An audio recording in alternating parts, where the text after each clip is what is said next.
Je suis désolée, dans cette vidéo, je risque de regarder beaucoup le retour écran, de regarder beaucoup autour de moi parce qu'en fait, la dernière fois que je me suis installée pour tourner, le pied était mal calé et j'ai pété ma télé. Donc j'ai tellement pas envie que ça me reprenne que maintenant je suis devenue un peu parano quoi.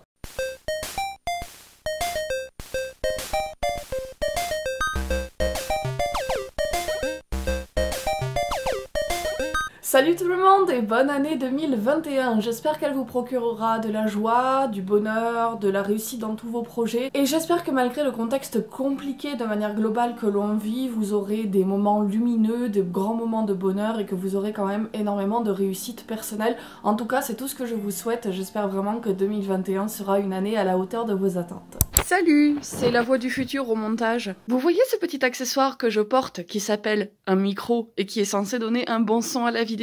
Eh bien, cette petite enflure a décidé de me lâcher tout simplement en cours de vidéo. Ce qui fait que 2021 sur le plan du matériel, ça ne commence pas forcément très bien pour moi. Vous aurez donc tout le long de la vidéo le son de mon réflexe, j'en suis désolée, c'est vraiment pas un son terrible, j'aimerais vraiment pouvoir vous proposer mieux, mais actuellement j'ai vraiment pas d'autre matos. Je voulais aussi énormément vous remercier pour votre aide parce que on a dépassé les 1400 abonnés sur la chaîne, j'en suis très contente et je vous avais promis un concours si jamais on dépassait les 1400 avant 2021, ce qui est le cas. Je vous proposerai donc un concours dans la vidéo de la semaine prochaine qui sera le top et le flop de la fin d'année parce que cette vidéo rattrapage va être très longue et je n'ai pas envie de la surcharger davantage. Moi je pense qu'elle va durer entre 1h30 et 2h, donc n'hésitez pas à venir vous faire un thé, un chocolat chaud, à venir partager ça avec moi. C'est une vidéo qui va être très relax, hein. Je vais parler de ces films comme j'en parlerai à mes potes, j'ai pas spécialement préécrit de choses, j'ai juste des petites notes que j'avais prises lorsque j'ai vu les films. Ce ne sont pas des critiques à proprement parler, uniquement des avis que j'ai envie de partager avec vous, et donc n'hésitez surtout pas à partager les vôtres en commentaire, parce que c'est ça qui est le plus intéressant, bien évidemment, de pouvoir échanger. On commence donc sans plus attendre cette très longue vidéo. C'est parti!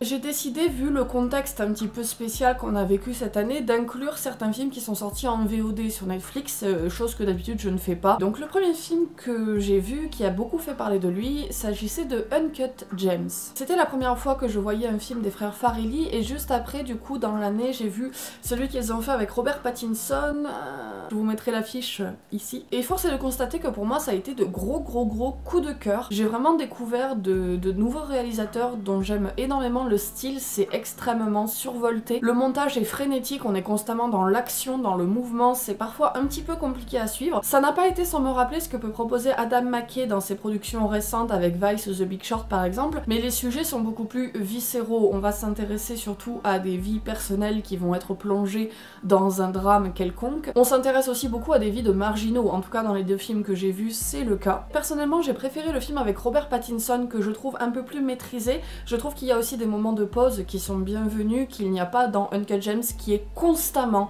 dans la frénésie. Et parfois je trouve que ça nuit un peu à la narration et un peu à l'immersion. On est tellement constamment submergé d'informations en permanence qu'on a du mal à se concentrer sur ce qu'il se passe. J'ai énormément aimé voir Adam Sandler utiliser totalement à contre-emploi de ses rôles habituels. Ça fait vraiment plaisir de le voir totalement méconnaissable et ça prouve que c'est un acteur qui, lorsqu'il est bien dirigé ou alors qu'il a des personnages à la hauteur, peut vraiment produire des choses qui sont très intéressantes. En tout cas, je sais pas si ça va être quelque chose de dans sa carrière qui va marquer un nouveau pas, mais ce serait intéressant de le voir plus dans ce genre de film un peu plus d'auteur, un peu loin de ses comédies habituelles qui sont très lourdes, très grand public. Enfin maintenant le film à la Adam Sandler c'est carrément devenu presque un sous-genre de la comédie à lui tout seul. J'ai aussi énormément apprécié la photographie de Uncut Gems, c'est une photographie qui est toujours constamment saturée, on a des noirs qui sont poussés notamment à l'extrême, ce qui donne un aspect très graphique. Et je trouve que cet aspect presque comics fonctionne ultra bien avec la narration ultra effrénée, avec le rythme qu'ils essaient de créer,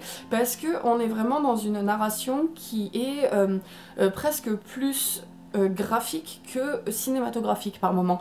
On a notamment des plans qui pourraient être tirés d'animé, j'ai trouvé. On est quelque chose de l'ordre de cette narration-là, et je trouve vraiment que le style graphique qu'ils ont réussi à donner à ce film colle extrêmement bien avec le propos et avec l'ambiance qu'ils ont réussi à créer. Tout est extrêmement cohérent en fait. C'est ça qui est vraiment réussi dans Uncut Gems. Et voilà, pour moi ça a été une très bonne découverte. Je pense qu'il est encore disponible sur Netflix, étant donné qu'il me semble que c'est une production Netflix. Mais en tout cas, là, ça a été plutôt une bonne surprise pour moi. Un deuxième film sorti sur Netflix et dont tout le monde a parlé, il s'agit de La Plateforme. J'avais pas spécialement envie au moment de la hype d'en parler parce que je trouvais qu'il y avait beaucoup d'exagération autour de ce film et je pense que le contexte faisait beaucoup de son succès, c'est-à-dire, étant donné qu'on n'avait rien à se mettre sous la dent à ce moment-là, que les cinémas étaient fermés depuis longtemps, je pense que c'est aussi ce qui a contribué à son succès phénoménal parce que honnêtement, La Plateforme, c'est un bon film, le concept est original, c'est intéressant, mais ça casse pas trois pattes à un canard. C'est le genre de film, d'ambiance, d'univers auquel moi j'accroche plutôt facilement parce que je suis quelqu'un qui aime beaucoup les films de SF, on va dire à principe. Ce genre de choses où il va y avoir des règles extrêmement strictes qui vont être posées dès le départ et on va voir des personnages « Macha, fais pas tomber mes éclairages, Macha !» Évidemment, elle a fait tomber mon éclairage. Bon, ça va, y a rien de cassé cette fois, surtout pas à la télé, ouf. Donc je disais que moi je suis plutôt adepte de ce genre de choses où il va y avoir des règles très strictes posées dès le départ et on va voir comment les personnages vont s'affranchir de ces règles ou au contraire se corroborer et s'y conformer à fond. Ce que je trouve un peu chiant avec ce genre de film, c'est que une fois que le principe est posé, en général ça va pas chier bien loin par la suite. C'est exactement la même chose que je reprochais à Vivarium en fait. Vivarium, le concept est absolument génial, l'univers créé est super, mais une fois que t'as dit ça, bah t'as tout dit, t'as tout le film, y a rien de plus qui s'y passe, ça va jamais plus loin que son concept, et c'est exactement la même chose avec La Plateforme, parce que dès le début du film, on se doute plus ou moins des péripéties qui vont se dérouler, on se doute plus ou moins de ce que le personnage va traverser, on se doute presque plus ou moins des personnages qu'il va rencontrer, tant ce sont des archétypes. Alors, on va pas se mentir, c'est un film qui se suit très bien, les acteurs sont très bons, je veux dire, il y a du suspense, c'est haletant, c'est un bon film. Mais je pense que ça mérite pas le foin que tout le monde en a fait, et en particulier sur sa fin qui retombe dans des poncifs symboliques usés jusqu'à la corde, où on va réutiliser des imageries, des symboliques et des codes tirés de la Bible, qu'on a déjà vu 1000 fois, et en particulier dans des films dystopiques où c'est quelque chose qui est récurrent, qui ne sont pas forcément utilisés ici à très bon escient, je trouve, et la fin se termine un peu en eau de boudin. Je trouve aussi que c'est important de mentionner que le personnage féminin est une femme qui est racisée, et qui est une femme racisée qui ne parle pas. Et je veux dire, ça c'est un stéréotype qui est raciste et assez éculé, en particulier de la part de personnages qui sont asiatiques. C'est quelque chose dont les personnes asiatiques parlent très souvent, à savoir cette espèce d'exotisme, teinté d'érotisme bien évidemment, qui entoure les personnages féminins asiatiques muets, ce qui leur donne une espèce d'aura de mystère, créée très facilement en fait par ce silence. On les déshumanise beaucoup en fait, c'est ça que reprochent beaucoup les personnes asiatiques à ce genre de stéréotype de personnages. N'hésitez pas, surtout dans la barre d'infos, je vais vous mettre des articles à ce sujet parce que c'est très intéressant. Ça me paraît important de mentionner que La Plateforme, hélas, ne fait pas exception à ce genre de stéréotypes. J'ai passé sincèrement un bon moment en regardant ce film, mais ça ne va pas me marquer outre mesure. Et je pense aujourd'hui, 8 mois après la hype, que honnêtement, il y a beaucoup de gens qui sont aussi redescendus de la hype qu'il avait suscité parce que je pense que voilà, c'était pas forcément ultra mérité. Un film que j'ai revu par contre plutôt à la hausse par rapport à ma première estimation, il s'agit du film Color Out of Space, et pardon pour mon accent absolument déplorable. C'est un film qui est une adaptation d'une nouvelle de Lovecraft que je n'ai hélas pas eu la chance de lire, mais qui m'a donné, et ça c'est assez rare pour le préciser, envie de lire la nouvelle, parce que vraiment ce film a une atmosphère, une ambiance très particulière, très originale, très étrange, et c'est surtout très intriguant. Voilà, c'était ça surtout le terme que je cherchais. Je trouve que c'est un film qui donne une excellente porte d'entrée à l'univers de Lovecraft. Pour autant, je pense pas que ce soit un film, quand on connaît très bien l'univers de l'auteur, qui soit satisfaisant à 100% dans le sens où ça reste tout de même relativement superficiel. Et c'est un petit peu ça ce que j'avais reproché au film au premier abord. On a beaucoup de réponses trop vite, il y a tout qui est un petit peu trop surexpliqué par rapport aux univers Lovecraftiens que moi je connais, qui sont beaucoup plus dans le flou, dans la symbolique, dans des choses qui sont toujours très mystérieuse, très opaque, qui est quelque chose que moi j'apprécie énormément dans la littérature parce que je trouve que en tant que spectateur, en tant que lecteur, pardon, lapsus révélateur, en tant que lecteur on trouve beaucoup plus facilement sa place dans des univers qui sont obscurs et qui ne nous donnent pas tout de suite. Ceci étant, je l'ai revu à la hausse pour quelque chose, ce n'est absolument pas moi qui ai découvert ça, il s'agit de Karim Debache. En fait mon copain a la chance de faire partie du Discord de Karim Debache. Karim a dessus dit quelque chose qui me paraît extrêmement pertinent. Color Out of Space, c'est toute une nouvelle qui est basée sur le fait qu'une couleur qui vient du coup de l'espace vient coloniser la Terre, en fait, un peu comme un champignon, comme une maladie, et qui est quelque chose qui finalement change les choses sans vraiment les changer, étant donné qu'il n'y a que la couleur qui change. Et ce qui est très intéressant qui est développé, c'est que c'est une couleur qu'on ne connaît pas. Et tu te demandes comment représenter visuellement, au cinéma, une couleur que l'on ne peut même pas appréhender avec son cerveau, une couleur que l'on ne connaît pas. Tout simplement parce que on est forcément défini, on est forcément formaté par notre physique, tout simplement. Il y a un moment, l'œil humain est fait pour percevoir un certain spectre de couleurs. Et le film Color Out of Space a décidé de représenter cette couleur colonisatrice, cette espèce de virus, sous la forme d'un magenta. Ce qui donne des scènes d'ailleurs qui sont extrêmement hallucinées, extrêmement bizarres, qui sont noyées dans une espèce de lumière flashy néon. Donc quelque chose qui tranche totalement avec des univers visuels sombres, dans des couleurs glauques, dans des verts, dans des bleus, dans des choses très inquiétantes. Là, on a tout un film qui développe une horreur visuelle dans des teintes roses, donc déjà j'ai trouvé ça très intéressant. Mais surtout, Karim a mis le doigt sur quelque chose de très pertinent. Le magenta, a priori, c'est une couleur bug. C'est une couleur dont le cerveau se sert pour interpréter les couleurs qu'il n'arrive pas à percevoir. J'ai trouvé ça super intelligent de se dire que cette couleur qu'on n'arrive pas à appréhender, cette couleur qu'on ne peut pas s'imaginer, qu'on ne peut pas se représenter, on la représente visuellement avec la couleur bug, le magenta. Je trouve ça fou. Ce que je reproche en fait à Color Out of Space, c'est que je trouve que la gestion du rythme est complètement aléatoire. La première partie est très longue. Le film s'étale sur des détails qui ne sont pas forcément utiles. J'ai enfin trouvé extrêmement pertinent de mettre un personnage noir dans le film, tout simplement parce que Lovecraft, j'ai beau adorer son univers, j'ai beau adorer son style d'écriture, on sait très bien que c'était un gros connard raciste et surtout quasiment néo-nazi en fait. Quand vous lisez ses romans et ses nouvelles, ça transparaît d'ailleurs souvent énormément. Donc j'ai vraiment trouvé très bien que le film essaye de réactualiser cet héritage-là en mettant des personnages noirs qui ne soient pas dans des rôles négatifs et vraiment en essayant de se dire ok, Lovecraft nous a donné tel héritage, maintenant on a aussi le droit de le transformer, on a le droit d'en faire quelque chose d'autre en fait, de le dépasser. C'est exactement la même chose qui risque de se passer aussi avec Harry Potter, et je pense que la solution à ça, c'est de se dire ok, il y a tout un univers qui est là, qui est foisonnant, qui est riche, qui est intéressant. Maintenant, on a le droit de se réapproprier ça et d'aller plus loin. Nicolas Cage, comme dans à peu près tous ses rôles, surjoue à fond, il cabotine,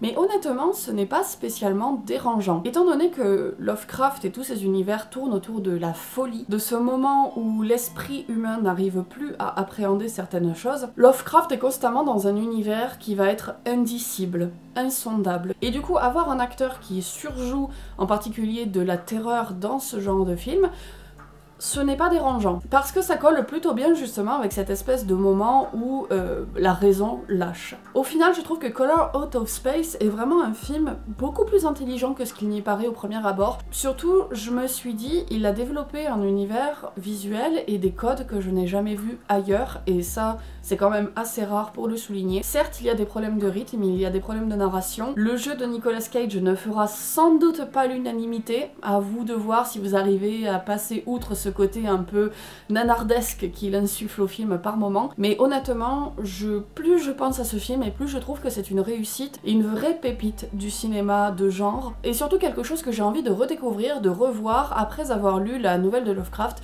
que j'essaierai de me procurer par je ne sais quel moyen. En parlant de pépites du cinéma de genre, bien évidemment, Swallow. C'est vraiment personnellement tout ce que j'attends d'un film de genre contemporain, c'est-à-dire un film qui va utiliser les codes justement ultra stricts et ultra codifiés d'un genre pour soit les détourner, soit jouer avec nos attentes, soit s'emparer de ça pour parler d'une histoire totalement originale et donner un point de vue qui soit, j'ai envie de dire politique sur le monde, mais pas forcément politique, qui soit sensible, qui soit pertinent, qui soit personnel. Voilà, c'est surtout ça. Quand on a des choses qui sont aussi codifiées que le cinéma d'horreur, le western, le thriller ou ce genre de choses, bref, tout ce qui englobe le cinéma de genre, c'est très compliqué de venir y apposer sa patte personnelle, de venir détourner ces codes-là. Et quand des auteurs y arrivent, je trouve ça brillant et le réalisateur de Swallow a parfaitement été à la hauteur de la tâche. Le concept et le pitch de base du film est vraiment déjà très intéressant puisqu'on va suivre une femme qui est atteinte de la maladie de Pica. Il s'agit en fait des personnes qui vont avaler un petit peu tout ce qui va passer à leur portée et qui vont être surtout des choses que normalement on ne mange pas. Il y a énormément de personnes de la maladie de Pica par exemple qui mangent leurs cheveux. Et là le personnage du film va manger des boulons, des clous, elle va manger du tissu, du coton, des choses comme ça, et donc c'est une maladie qui est extrêmement liée à de l'anxiété. Et ce que je trouve super, c'est que le film utilise ce prétexte de la maladie à la fois pour développer une ambiance de genre extrêmement angoissante. On est dans un film qui se rapproche du thriller, avec des scènes qui sont vraiment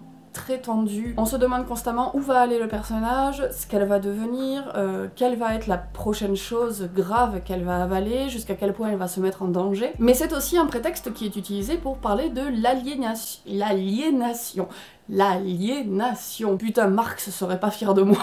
Parce qu'en effet, le personnage principal féminin que l'on suit est en fait une femme très extrêmement transparente, qui a jusque-là subi sa vie, qui est dans un environnement où tout le monde prend tout en charge pour elle. Son destin semble être tout tracé sur des rails, avec sa belle famille qui commence à régir un petit peu sa vie, et notamment qui souhaite absolument qu'elle ait un enfant. Son mari aussi, qui sous découvert extrêmement bienveillant et doux, est en fait quelqu'un qui ne la laisse jamais s'exprimer, qui voudrait finalement que ce soit une petite rose dans une cage en verre, bien la protéger dans un coin. Donc la maladie de Pica, c'est pour le personnage principal l'occasion justement de s'évader et de pervertir son quotidien. Quelque chose qui va pimenter ses journées, et surtout ça va lui permettre d'avoir un secret, d'avoir un jardin secret, quelque chose qui ne lui appartient qu'à elle. Au début je me demandais un petit peu où le film allait en venir avec cette histoire, et bien justement contrairement à la plateforme dont je vous parlais précédemment, je trouve que Swallow à un moment donné,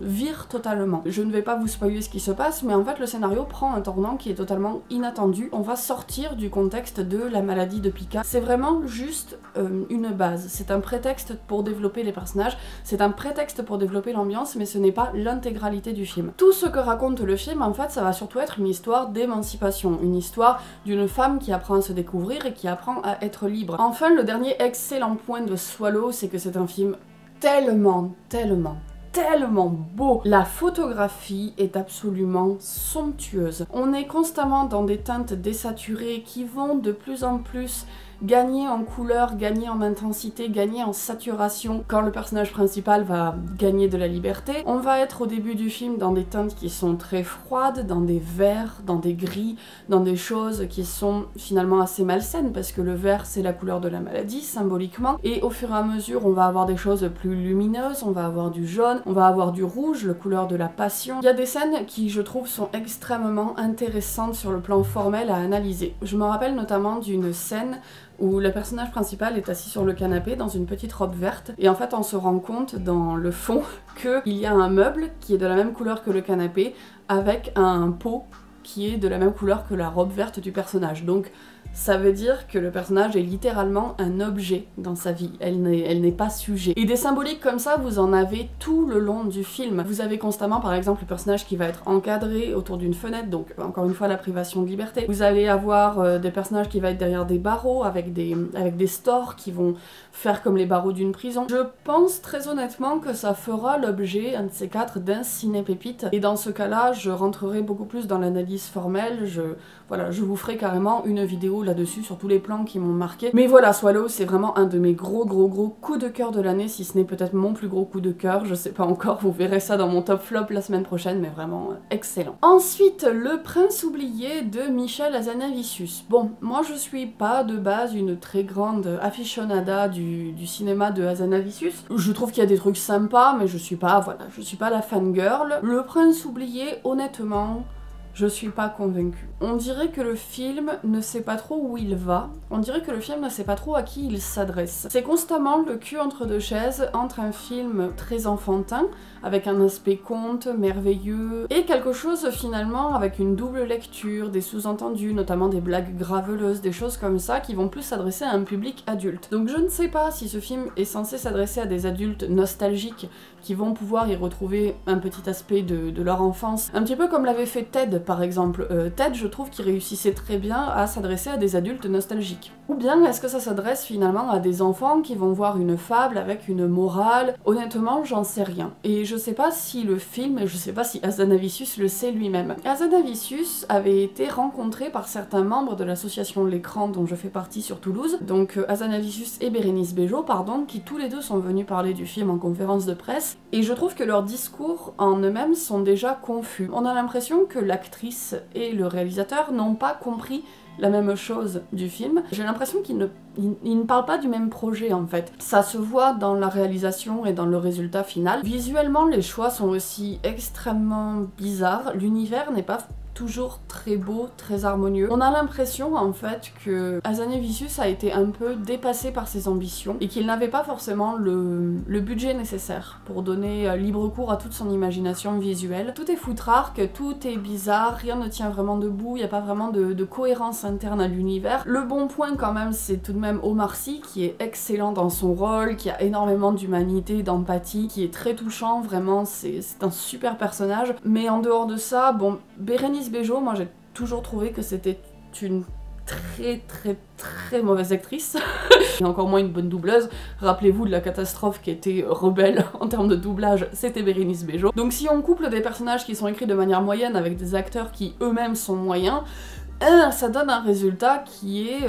voilà, constamment entre deux. Et je suis pas sûre que ce film plaise spécialement aux enfants non plus. D'autant plus que le personnage de l'enfant que l'on suit est finalement plus une préadolescente. Elle va commencer à aller à des soirées, elle a des problématiques amoureuses qui commencent à surgir, il y a des soucis qui vont aller à son collège. Et justement, quand t'es au collège, moi, en tout cas de ce que je me rappelle et de tous mes potes et tout, on était dans un rejet de tout ce qui était trop enfantin. L'autre truc qui me gênait depuis le départ et qui me gênait dès la lecture de l'histoire, c'est quand même qu'on parle du fait qu'un père soit jaloux et vive mal le fait que dans les histoires de princesse de sa fille, le prince, c'est-à-dire qui était incarné par lui-même, soit remplacé par l'amoureux de la jeune fille. Il y a une espèce de vieux truc oedipien, hyper malsain je trouve derrière ce truc, et en plus de ça, c'est un film qui fait encore la part belle à cette espèce de grand mythe des pères machos et protecteurs qui vont vouloir casser la gueule à l'amoureux de leur fille, qui vont vouloir que leur petite fille soit vierge, innocente et pure jusqu'à la fin de leur vie. Et même si le film justement va à l'encontre de ça parce qu'on assiste à tout, de la rédemption du personnage du coup de Omar Sy qui apprend justement à laisser de la liberté à sa fille et tout, bah le plot de base c'est quand même ça et c'est présenté comme étant quelque chose de normal. Il y en a plein le cul parce qu'une fois de plus au cinéma on nous présente la domination d'un père sur sa fille qui est de manière ultra misogyne et machiste, parce que là on parle pas d'un père qui est protecteur parce que c'est son enfant, on parle d'un père qui est protecteur parce que c'est sa fille, et c'est là toute la nuance. Et c'est encore présenté comme quelque chose de tout à fait normal et de recevable, et même si le personnage va apprendre au fur et à mesure que finalement peut-être que c'est pas plus mal de laisser de la liberté parce que sa fille elle va être heureuse, etc. Le truc de base ça semble poser problème à personne, et genre moi ça m'en pose un gros en fait. Donc oui, Le Prince oublié, dans l'ensemble, c'est un film qui va être très oubliable. Je dis pas ça uniquement pour le vieux jeu de mots foireux, je dis ça vraiment parce que je pense que c'est un film qui ne va pas avoir un aspect générationnel en fait. Je pense qu'il loupe le coche d'être un film générationnel. Je sais pas trop où Hazanavicius allait avec ce projet, et je trouve que le résultat final est très bancal. On continue avec un film sur lequel je ne vais pas avoir grand chose à dire, il s'agit de Papy Sitter, que j'ai vu parce que, voilà, un soir j'avais pas grand chose à faire. C'est sympa, honnêtement, je m'attendais à une comédie lourdingue, avec un humour de boomer, avec les vieux qui vont devoir protéger la jeune fille qui est, oh là là, qui est en pleine crise d'ado et qui, oh là là, subit les affres de la technologie, enfin bref, les trucs de boomer quoi. C'est une comédie de boomer, honnêtement, on va pas se mentir, il y a beaucoup d'humour destiné pour les vieux, par les vieux, avec des acteurs qui sont vieux pour les incarner, mais le résultat final est plutôt marrant. Ça faisait longtemps que je m'étais pas marrée de bon cœur devant une comédie, on va dire aussi simple, aussi classique dans son pitch. C'est pas spécialement bien mis en scène ou mal mis en scène, c'est extrêmement classique. Les deux acteurs par contre sont vraiment excellent. J'ai trouvé notamment Gérard Lanvin, il est fandard. Je pense que le film vaut avant tout pour ça, hein, pour le duo d'acteurs principaux qui est absolument excellent. Je trouve que le personnage de l'adolescente est, bon, assez fade et pas forcément toujours interprété de manière très juste. On sent que c'est un personnage d'ado écrit par des vieux, avec des espèces de répliques stéréotypées, des trucs que plus personne ne dit depuis depuis 2015. Le genre de truc typiquement qui pourrait être dans Plus belle la vie. Vous voyez ce genre de truc où ils avaient sorti le Murpog par exemple, voilà. Mais dans l'ensemble, honnêtement, bon, c'est pas un chef-d'œuvre, c'est pas révolutionnaire, mais c'était une comédie plutôt sympatoche. J'ai rigolé, je trouve qu'il y a rien de spécialement puant dedans, il y a rien de malsain, les acteurs sont bons. On rit de bon cœur, bon voilà, ça fait passer plutôt un bon moment. Si vous cherchez un truc pas trop prise de tête, ça peut être sympa. J'ai aussi eu l'occasion de voir le film En avant de Pixar.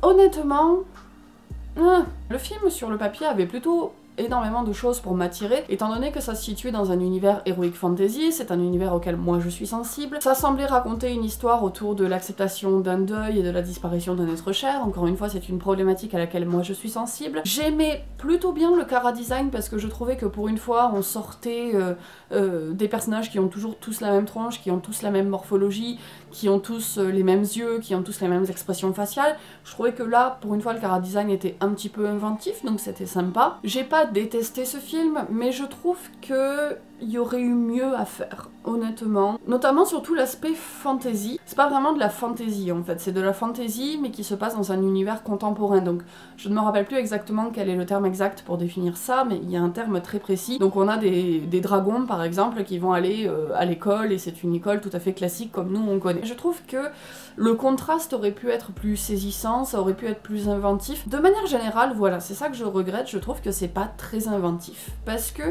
t'enlèves l'univers qui est heroic fantasy et qui est sympa avec des dragons, des machins, des manticores, ben l'histoire en soi, il reste pas grand chose quoi. Les personnages ne sont pas spécialement ultra bien écrits, j'ai l'impression qu'on les a déjà vus 1000 fois, en particulier le héros que je trouve particulièrement fade et terne. À la limite, son personnage de son frère a un peu plus de personnalité, et encore, c'est quand même le personnage, vous savez, le mec qui est gros et qui est un peu lourdeau, et qui est le personnage de l'ado geek stéréotypé. Et donc toute la force du film était justement de développer tout cet univers, cette confrontation entre l'heroic fantasy et l'univers contemporain, pour essayer d'insuffler un nouveau souffle à ces choses finalement assez classiques qu'on avait déjà vues. Et voilà, je trouve que ça fonctionne pas forcément, je trouve pas que l'univers soit aussi riche que ce à quoi on pourrait s'attendre d'un Pixar, parce que encore une fois je juge ça sous le prisme d'un Pixar, je ne juge pas ça sous le prisme de n'importe quelle compagnie, de n'importe quelle société qui ferait ça. Pixar nous a habitués tellement à mieux. Celui-ci c'est vraiment un film mineur. Honnêtement, c'est pas un mauvais film, mais c'est un film mineur. Je trouve cependant qu'il y a quelque chose de très bien, mais pour vous en parler, je vais devoir malheureusement spoiler, donc n'hésitez surtout pas à aller dans les timecodes ou à zapper toute cette partie jusqu'au prochain film. Mini conclusion générale, voilà, En avant, c'est chouette, mais c'est pas révolutionnaire, c'est pas ouf, etc. Mais quelque chose que je trouve très bien, donc attention, je rentre dans le spoiler, c'est que on suit toute la quête de cet enfant pour ramener temporairement son père à la vie. On sait très bien qu'il va y avoir un moment, la confrontation avec le père, et on se demande un petit peu comment ça va être fait. Ce que je trouve très beau, c'est que c'est une scène qui se passe quasiment en hors-champ. Le père n'est qu'une silhouette, on ne le voit que très peu, et on voit juste le personnage principal parler avec son père. On ne sait pas ce qu'ils se sont dit. Et je trouve que ça, c'est super important parce que appréhender un deuil, c'est quelque chose de très personnel, c'est quelque chose que personne ne va vivre de la même manière. Je trouve que c'est super intéressant et intelligent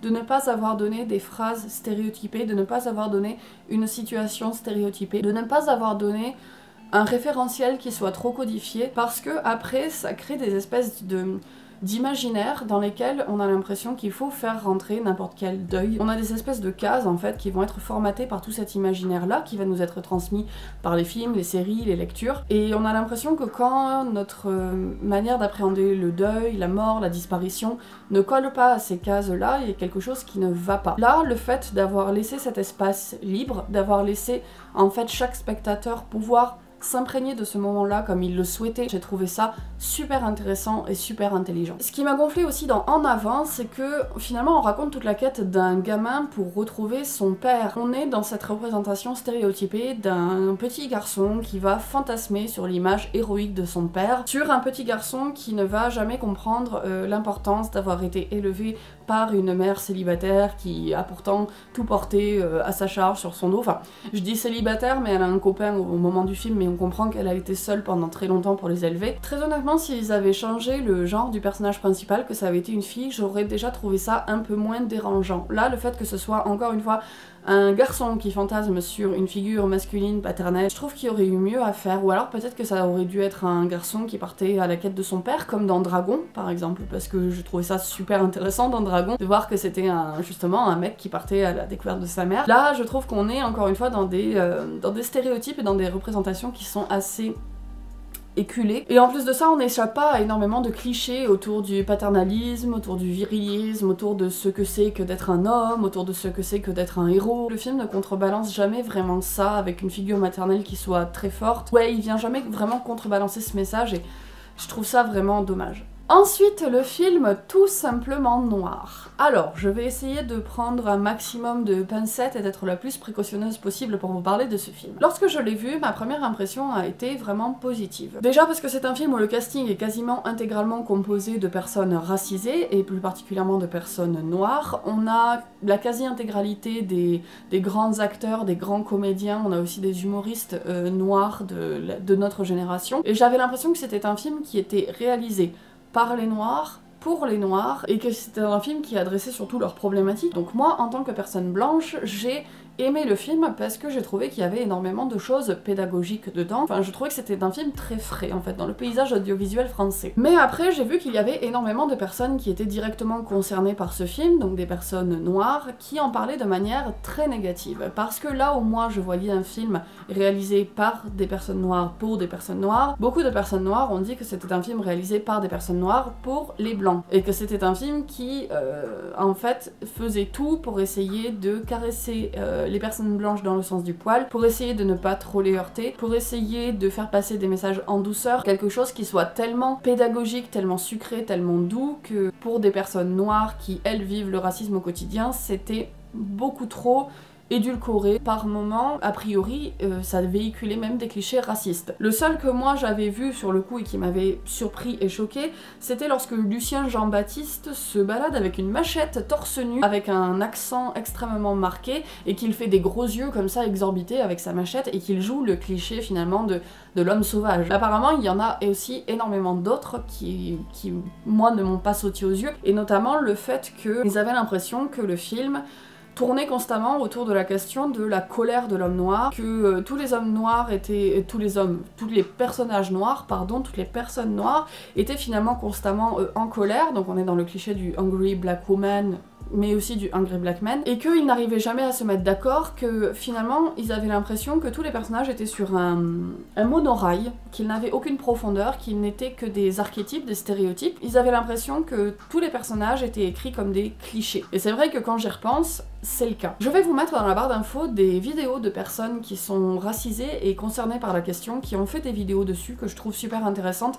qui vont être forcément beaucoup plus pertinentes que mon avis sur la question. Je vous invite vraiment à aller voir ça parce que c'est important d'avoir des avis de personnes concernées par ce que raconte le film, qui vous racontent comment elles ont perçu les choses, et justement si elles les ont perçues de manière négative, c'est peut-être que nous qui l'avons perçu positivement, on a des choses aussi à remettre en question, on a des choses à revoir. J'aimerais tout de même nuancer ça en disant que l'aspect extrêmement pédagogique du film sur les luttes racistes, sur les violences que subissent les personnes noires au quotidien, je ne pense pas que ce soit toujours inutile à montrer. Malgré le fait qu'on en parle beaucoup, malgré le fait que les militants et militantes se battent tous les jours sur le terrain, sur les réseaux sociaux, se battent dans les médias pour faire reconnaître les violences racistes, je pense malgré tout qu'il y a encore des personnes qui ne se rendent pas forcément compte des choses, et notamment du racisme qui est extrêmement insidieux, du racisme quotidien, du racisme qui se cache sous couvert de bons sentiments. Je vous dis ça parce que j'ai vu ce film en compagnie d'une personne issue de ma belle famille qui, au sortir du film, a pris conscience d'énormément de choses, notamment de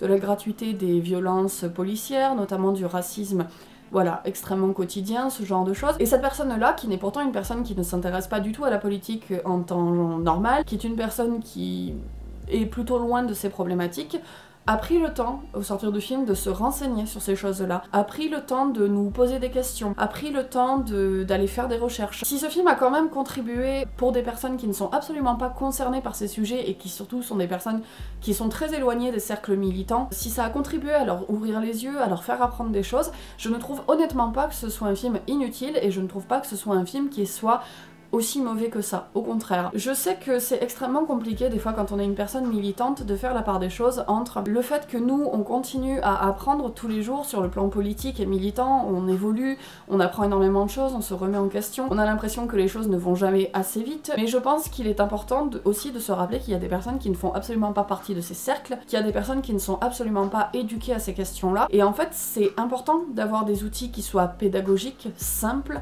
un peu basiques, qui soient un peu le b.a.-ba et qui utilisent des formes pédagogiques et ludiques pour apprendre aux gens qui ne sont pas éduqués ce que sont ces luttes. Ça me fait penser un petit peu à Mademoiselle. Mademoiselle, c'est un site que beaucoup de gens critiquent, à raison, parce que c'est un site qui manque énormément sur le féminisme, qui manque de radicalité, mais c'est aussi un site, rappelez-vous, qui nous a beaucoup appris sur le féminisme à une époque où il n'y avait absolument aucun média sur la question. C'est un site avec lequel on a pour beaucoup, commencer le militantisme. Peut-être que finalement, Tout simplement Noir est un petit peu l'équivalent de Mademoiselle pour les luttes antiracistes. Personnellement, je l'ai vu comme ça. C'est un film qui est mensonger sur ce qu'il propose, à savoir que ce n'est pas un film écrit par des personnes noires pour des personnes noires, mais si c'est un film écrit par des personnes noires pour des personnes blanches et qui est à volonté pédagogique et à volonté d'essayer de montrer un petit peu la réalité de leur quotidien, je trouve que c'est un film qui finalement est plutôt réussi. D'autant plus qu'il utilise la forme de l'humour, qui est une forme ultra pédagogique, ultra ludique. Je pense que finalement Tout simplement Noir est un film dont l'entreprise est assez intéressante. Et surtout c'est un film qui est sorti dans un contexte juste après Black Lives Matter qui, je pense, contribue à aider les personnes qui ne font absolument pas partie du militantisme à comprendre ces luttes-là. Je pense que Tout simplement Noir a raté le coche du public auquel il devait s'adresser à la base. Ce n'est pas un film qui est assez radical, ce n'est pas un film qui est assez militant. C'est un film qui se vautre, hélas, dans des clichés qui sont souvent réducteurs. C'est un film que les personnes racisées ne vont pas aimer et à raison, mais je pense que c'est un film qui peut rester quand même un outil pédagogique intéressant et qui reste aussi un outil pédagogique intéressant pour en montrer ses failles, parce que montrer que le film véhicule malgré lui des clichés racistes, malgré le fait que ce soit un film écrit par des personnes racisées, etc., c'est aussi quelque chose de très intéressant à montrer à des personnes qui ne sont pas militantes, qui ne sont pas éduquées à ces questions-là. Ensuite, le film Artemis Fowl. Alors, c'est très difficile pour moi de parler de ce film en étant 100% objective sur la partie cinématographique, étant donné que je suis une très grande fan de la saga littéraire de Eowyn Colfer. Donc j'ai essayé au maximum de me détacher du côté adaptation pour essayer de prendre le film en tant que tel, mais j'avoue que c'est difficile quand on parle d'une adaptation. Parce que bon, de toute façon, c'est une adaptation qui est complètement ratée. C'est une catastrophe. L'univers visuel ne ressemble absolument pas à ce qu'avait développé Eowyn Colfer. Les personnages ne ressemblent pas du tout. Artemis Fowl dans ce film est un gentil qui a des petits problèmes à régler avec son papa et qui du coup va sauver son papa, etc. Enfin bref, je vous rappelle que Artemis Fowl dans le bouquin, c'est un petit connard pédant prétentieux qui déteste tout le monde, qui est ultra misanthrope et qui, au fur et à mesure de la saga, certes, va apprendre à développer son humanité. Ah oui, et je crois qu'une des plus grosses catastrophes, c'est quand même qu'ils ont réussi de faire de Holly, le sergent Holly, qui je rappelle est décrit constamment comme ayant une peau noisette dans les films, ils ont réussi à prendre une actrice qui est plus blanche que moi. Pour une meuf à la peau noisette. Mais par contre, à côté de ça, ils ont transformé un des personnages qui était blanc à la base dans le bouquin en un personnage noir, à savoir Butler. Le problème, c'est que du coup, ça zappe aussi tout le passé de Butler, qui du coup était un ancien agent du KGB. Je trouve ça super nul, parce qu'en fait, vous pouviez très bien faire un agent du KGB noir, enfin, ça pose pas de problème, quoi. Parce que c'est une partie qui est très importante dans le bouquin, qui est très importante pour le personnage. Et c'est pareil, le personnage de Butler, notamment, normalement, c'est une grande armoire à glace, extrêmement froid, impassible et tout, et là ils en ont fait il est un peu nounours, il est un peu mignon, t'as un peu envie de lui faire des câlins. C'est un échec. Ah oui, quelque chose aussi d'autre sur le personnage de Holly. Je vous rappelle que une des plus grandes problématiques qui est développée dans le bouquin, c'est le fait que Holly ait du mal à s'intégrer dans sa section, étant donné que c'est la première femme à intégrer les Farfadets. Les Farfadets, c'est l'unité de police en gros des de l'univers des fées. Donc il y a aussi tout un sous-texte qui est développé sur la misogynie, le sexisme, et sur le fait que cette femme doit forcément faire ses preuves constamment dans cet univers-là. Et là, qu'est-ce qu'ils ont fait? Eh ben ils ont fait de son chef dans les farfadets une femme. Et ils ont fait de tous les farfadets des équipes mixtes. Donc en fait, tout le sous-texte et tout le message sur le sexisme est complètement passé à la trappe, alors que c'était une des grandes forces aussi du bouquin. Bref. Je vous ai dit, j'essaye de me détacher de l'aspect adaptation parce que j'ai compris que ce serait un échec. J'ai essayé de juger le film en tant que tel. Je ne vois pas quel enfant, je ne vois pas quel adolescent va avoir envie de continuer à développer cet univers, va avoir envie de voir des suites dans cet univers. Pour tout vous dire, je trouve que Artemis Fowl c'est un film qui est du niveau d'Eragon, en termes de platitude, en termes de récit, en termes de personnages, en termes voilà, d'aventure. Pour moi, on est sur le niveau d'Eragon, c'est-à-dire, ok, le taf est fait, mais ça va pas plus loin, et surtout, on n'a absolument pas envie de retrouver ces personnages, on n'a pas envie de voir de suite, on n'a pas envie de voir cet univers développé outre mesure, parce que, voilà, ce film existe, c'est déjà pas mal. Pour tout vous dire, je suis en train de blablater sur ce film, mais je ne sais même pas quoi en dire d'autre, j'ai même pas envie de m'énerver, tellement je trouve que ce film est plat, c'est même pas un film qui suscite de la colère, c'est même pas un film qui est assez mauvais pour ça, c'est même pas un film sur lequel j'ai envie de déblatérer pendant des heures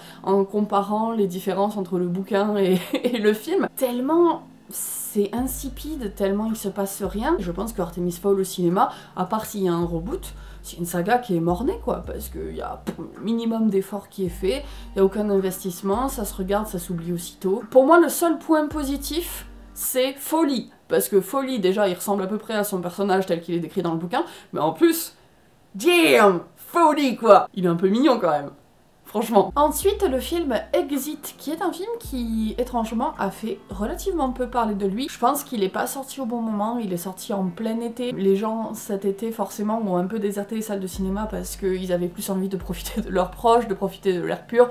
Après le confinement, je comprends. Mais c'est dommage parce que ce film est vraiment, vraiment excellent. C'est un thriller qui va raconter l'histoire d'une journaliste qui se retrouve bloquée dans un tunnel sous terre et qui va devoir survivre et trouver peut-être son chemin vers la sortie. J'ai rarement autant viscéralement ressenti de la tension au cinéma. J'ai rarement été aussi mal, mais dans un point physique, c'est-à-dire que vraiment, on a presque l'impression d'étouffer, on a la sensation de suffoquer en regardant ce film, on a l'impression d'être moite. C'est un film qui ne se contente pas pour autant d'être juste une expérience introspective et immersive dans le fait d'être plongé 6 pieds sous terre et d'être bloqué sous la terre. C'est aussi un film qui développe énormément de questions très humaines et en particulier sur la collaboration. Parce que la femme ne va pas être bloquée seule, elle va être bloquée avec 2 autres personnes et c'est le genre de film où l'expression l'enfer c'est les autres prend tout son sens parce que c'est un film qui va évoluer littéralement en huis clos, comme le huis clos de Sartre, et on va bien se rendre compte que les tensions entre les personnages vont être souvent plus dangereuses que l'environnement en lui-même, qui est pourtant déjà hostile. On se rend compte de la difficulté à faire front,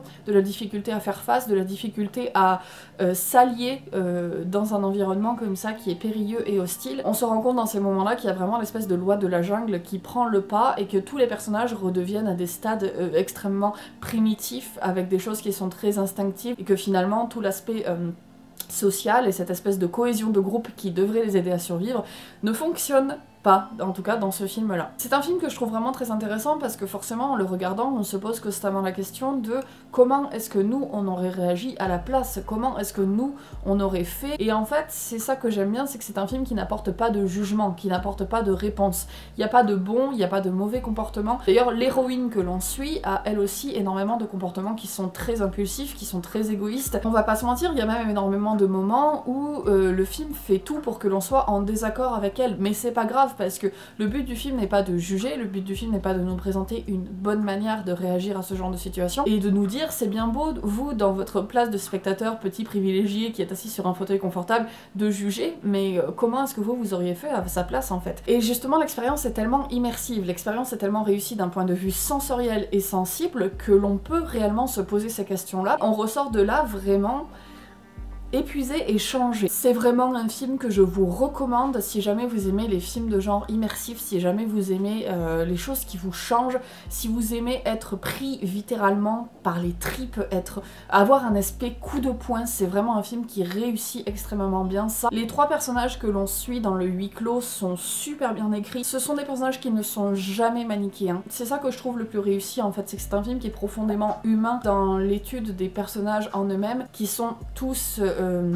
très compliqués dans leurs réactions, qui sont tous mitigés dans ce qu'ils doivent faire, qui se posent tous énormément de questions. On se rend bien compte qu'on n'est pas dans un film où tout est calculé à l'avance, les personnages sont livrés à eux-mêmes, à aucun moment les personnages ne sont dans des archétypes. Et je pense que l'expérience de tournage a dû être très viscérale et extrêmement éprouvante pour les acteurs, parce qu'on a vraiment l'impression que la caméra a été glissée au milieu d'eux dans des tunnels de boue. On sent que les acteurs ne font pas semblant quoi. Ils ont les bras qui sont écorchés, ils sont sales, ils sont couverts d'eau, ils tremblent. On sent qu'il y a énormément de choses qui sont éprouvées face à la caméra. Et cette authenticité-là, c'est aussi quelque chose qui fait la grande force du film, c'est qu'on a vraiment l'impression qu'on est avec eux en fait, on a l'impression de faire partie du groupe. Le point de vue adopté par le film, l'emplacement de la caméra en permanence est judicieux et fait en sorte de nous impliquer constamment dans la scène. À titre personnel, c'est aussi un film qui m'a fait poser des questions sur ma place en tant qu'artiste, parce que la personne que l'on suit, je crois que je vous l'ai décrit au début comme une journaliste, mais c'est pas tout à fait vrai, c'est plus une photographe qui travaille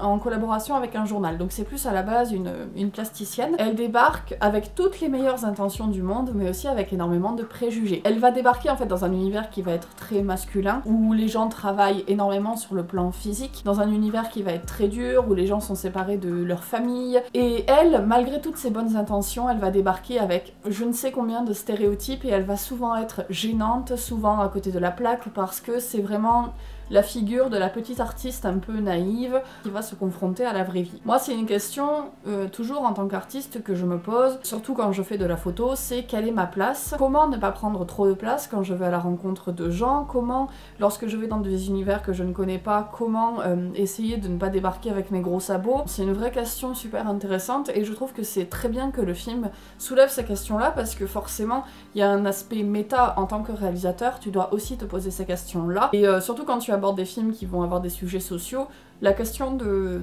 ta place en tant que personne, pas forcément la place de ton œuvre, mais ta place en tant que personne aussi dans les moments de création, c'est une question qui est primordiale. Et je trouve que c'est important et intéressant que le film l'adresse. Voilà, je pense que j'ai à peu près dit tout ce que j'avais à dire sur Exit. Peut-être terminer juste pour vous dire, sans vous spoiler, que la fin est terriblement percutante. Le film termine sur un point d'orgue, de suspense et de tension qui est absolument magistral. C'est un exemple, ce film. C'est un exemple d'immersion, c'est un exemple d'écriture, c'est un exemple de tension. C'est vraiment une très très très grande réussite. Je trouve ça très dommage qu'ils soient un peu passés à la trappe, parce que moi je pense qu'il terminera dans mon top de l'année. C'est vraiment un excellent film. Ce qui n'est pas le cas du film dont je vais parler maintenant, à savoir Tenet. J'étais assez en colère quand je suis sortie de la séance, pour ne pas vous le mentir, parce que on nous a vendu ce film comme le sauveur du cinéma, nous a vendu ce film comme le film qui allait sauver les distributeurs, les exploitants et tout. Et je me suis dit, putain, c'est ça la tronche du sauveur du cinéma. C'est ça le cinéma en 2020. J'ai même trouvé les 30-45 premières minutes, je me suis dit, le sauveur du cinéma est un non-film. Parce qu'en fait, on n'avait pas de mise en scène. Les 45 premières minutes, ce sont des chants contre chants, avec des personnages qui se contentent d'expliquer le scénario, des dialogues, des dialogues, des dialogues, et encore des dialogues. Par moments, un petit plan zénital pour nous montrer qu'on va débarquer à un nouvel endroit, mais vraiment, je me suis dit, il n'y a aucune mise en scène, si ce n'est la scène d'introduction en elle-même. Tout le début du film, c'est un non-film dans le sens où ce n'est que de l'écriture, ce n'est que du scénario, ce n'est que du dialogue. Et heureusement, après, la mise en scène débarque, et par contre, les scènes qui sont mises en scène, je trouve qu'il y a des scènes dans ce film qui se détachent et qui sont absolument démentielles. Je pense par exemple à la scène de course-poursuite avec la voiture qui avance dans le temps et celle qui recule dans le temps. Cette scène-là est vraiment, vraiment, vraiment excellente. Il y a des scènes quand même où j'ai retrouvé le brio et la maestria de Christopher Nolan pour manipuler le spectateur et puis pour avoir des prouesses visuelles qui soient vraiment très intéressantes. Je trouve que ce film vaut pour ces scènes, mais pour le reste, non. En plus de ça, j'ai l'impression que Tenet est une caricature du style de Christopher Nolan. Tellement c'est trop. c'est trop, ce film part dans tous les sens, c'en est même insupportable en fait. Le visionnage a été extrêmement éprouvant parce que entre le montage qui va trop vite, qui est effréné, qui est épileptique, qui fait que les scènes d'action sont ultra confuses, entre les dialogues qui n'en terminent plus, les personnages qui enfilent des poncifs pseudo-scientifiques, qui te balancent à la gueule toute leur science sans qu'il y ait absolument aucun lien qui soit établi entre les choses, sans que les choses ne soient vraiment formellement expliquées, entre le fait que tous les personnages du film sont des archétypes, sont extrêmement froids. Christopher Nolan n'est pas très bon pour écrire des personnages, ce sont des films qui sont souvent assez déshumanisés, et là ça prend des proportions qui sont vraiment absolument monumentales, notamment le personnage féminin. Il est temps que Christopher Nolan sache écrire un petit peu des personnages féminins, parce que le personnage féminin dans ce film, c'est une faire-valoir. C'est le rôle de la demoiselle en détresse, ce n'est rien de plus. Elle n'a aucune profondeur, elle est d'une platitude absolument incroyable, et en fait je me rends compte sur l'intégralité de la filmographie de Nolan que la plupart de ces personnages féminins sont comme ça en fait. Ce sont des espèces de figures, parfois un peu mystiques, parfois un peu fantasmées, mais ce ne sont pas des personnages, ce sont des archétypes, ce sont des métaphores, ce sont jamais des êtres humains. Et là c'est exactement la même chose, son personnage féminin, ce n'est pas un être humain. Et en plus de ça, si on rajoute la déconstruction de la narration qui est chère à Nolan et qui là, honnêtement dans ce film ne prend pas toujours tout son sens, étant donné que le montage va déjà dans tous les sens, étant donné que le concept du film va déjà dans tous les sens, et étant donné que visuellement ça va déjà dans tous les sens, parce qu'il y a beaucoup de choses avec le retour dans le temps. Et je trouve que tout ça, ça donne un espèce de gâteau extrêmement confus, extrêmement lourd. J'ai l'impression qu'il y avait trop de chantilly, il y avait trop de crème, il y avait indigeste, absolument indigeste. J'ai aussi trouvé extrêmement insupportable la manière dont Christopher Nolan prend les spectateurs pour des cons. J'ai vraiment trouvé ce film détestable dans son approche en elle-même. J'avais vraiment la sensation durant tout le film que Christopher Nolan passait son temps à développer des concepts scientifiques, passait son temps à développer une pseudo-science, passait son temps à balancer des choses sans jamais les expliquer aux spectateurs, pour essayer de se la péter plus haut que son cul, pour essayer d'étaler sa science, pour essayer de faire croire à un grand film qui soit intellectuel. Sauf que tout ça, c'est de l'enrobage pour finalement pas grand chose, parce que le film en lui-même, c'est relativement classique et c'est finalement très compréhensible. J'avais l'impression que le film passait son temps à nous donner des indices pour qu'on comprenne le cœur du propos, le cœur du film, que c'était des choses qui étaient très appuyées, qui étaient très lourdes. Je veux dire, ça va, on a compris, on n'est pas stupide, mais que à côté de ça, pour se donner des airs intelligents, il enrobait le tout d'une pseudo-science, d'un montage extrêmement compliqué, qu'il enrobait le tout d'énormément d'artifices, en fait, que tout ça était très artificiel, mais que ce n'était pas le cœur du film qui était compliqué, qui était symbolique, qui était intéressant à décrypter, mais que c'était tout ce qu'il enrobait. Parce que finalement, quand on enlève tous ces beaux artifices, qu'on arrive au cœur du film, il reste pas grand chose. Qu'est-ce que ça raconte ce film, à part un voyage dans le temps?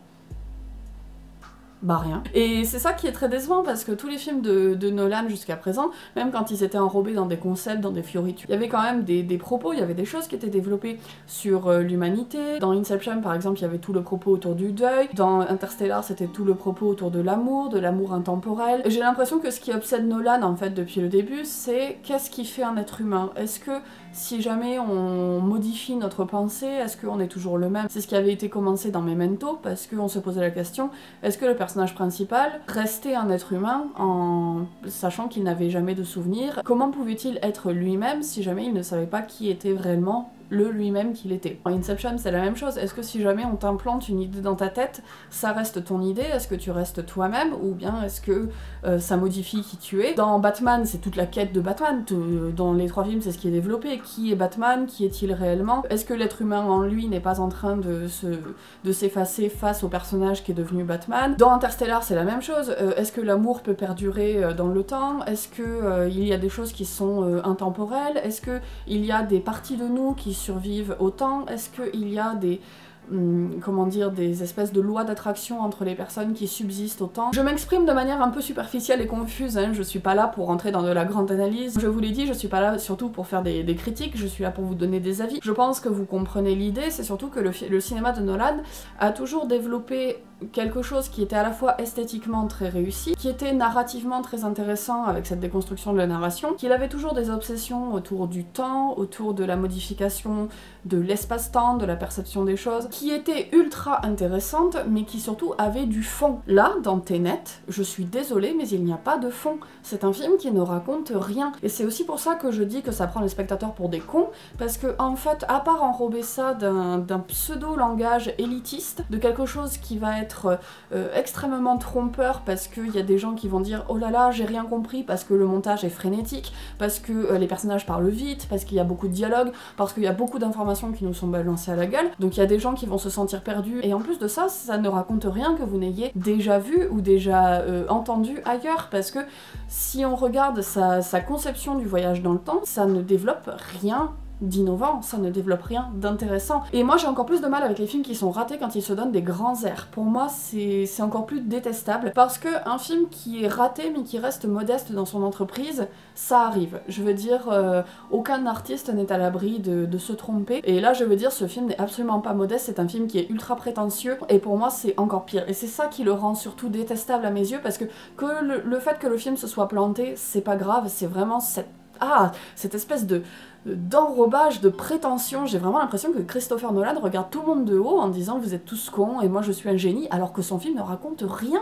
Son film n'a rien de génial quoi. Donc comme je vous le disais quand même, pour nuancer un peu, il y a des scènes qui sont extrêmement bonnes d'un point de vue cinématographique. Toutes les scènes en fait avec de la confrontation de présent, de passé, de futur, avec des scènes de voyage dans le temps, sont intéressantes et sont très ingénieuses dans ce qu'elles développent. Donc ça, je suis assez d'accord pour dire que ok, ça vaut le coup pour ça. Ceci étant, je trouve aussi que le film est un petit peu radin sur cet aspect-là, parce que on nous vend dès le début du film que ça va être un film avec énormément de trucs sur le voyage dans le temps. C'est pas tant utilisé que ça en fait, et je suis d'accord, les fois où c'est utilisé, c'est fait de manière magistrale et c'est extrêmement intéressant, mais vous êtes radin, donnez-nous en plus en fait, parce que à côté de ça, comme il n'y a pas de fond, ben en fait on s'emmerde. Je trouve que la scène de fin, enfin pas la scène de fin, mais on va dire toutes les dernières 15-20 minutes, c'est un bordel! Ça devient, comme je vous le dis, une caricature de Christopher Nolan. C'est confus, mais c'est pas confus parce que ça a du sens, parce que c'est symbolique, parce que c'est intéressant. C'est confus parce que, oh là là, Christopher Nolan, il fait des trucs qu'on comprend pas et c'est trop intelligent. Et c'est juste insupportable, absolument insupportable. Sur le plan personnel, ce qui a rendu le visionnage vraiment très très compliqué, c'est que le son était très fort, et je trouve que ce film est aussi une caricature de Nolan dans la musique, avec des basses qui sont ultra fortes, des espèces de sons qui vrombissent et qui te font trembler sur ton siège, et ça rend l'expérience de visionnage vraiment extrêmement inconfortable. Et je me demande pourquoi on s'inflige ça en fait. Donc voilà, vraiment Tenet ne m'a absolument pas convaincue. Je trouve que c'est un film qui prend les gens pour des cons, je trouve que c'est un film qui a rien à dire, je trouve que c'est un film qui effectivement a quelques scènes qui sont innovantes, mais est-ce que ça vaut le coup de se taper l'intégralité du reste pour voir ces scènes là? Moi je pense pas. À la limite, lorsque ça sortira, je pense qu'il y aura plein d'analyses de gens qui sortiront des analyses de séquences, des analyses de scènes de ces scènes-là.